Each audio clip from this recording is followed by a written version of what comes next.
Hello everyone, welcome back to the channel. Today, we're going to dive into a C# program that demonstrates how to read a file asynchronously while handling different types of exceptions.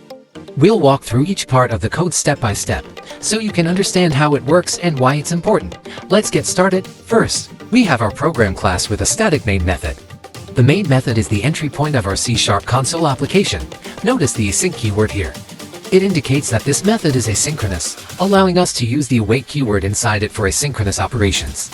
Next, we use a try-catch block to handle potential exceptions when reading a file. Here, we're trying to read a file named example.txt asynchronously using the readFileAsync method, which we'll define shortly. The content of the file is then printed to the console. After the try block, we have multiple catch blocks to handle different types of exceptions. The FileNotFoundException catch block handles the case where the file is not found.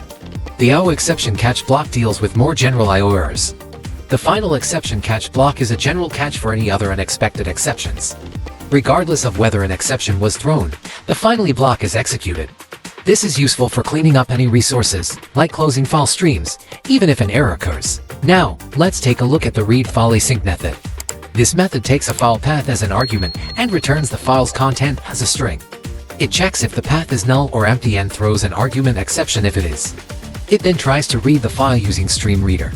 The await keyword is used to asynchronously read the entire file content. If an argument exception occurs, it is caught and logged, and then rethrown to be handled by the calling method. Finally, we have a custom exception class. This class extends the base exception class. It allows us to create our own exceptions with custom messages or to wrap other exceptions inside it. So, that's a breakdown of our C# program.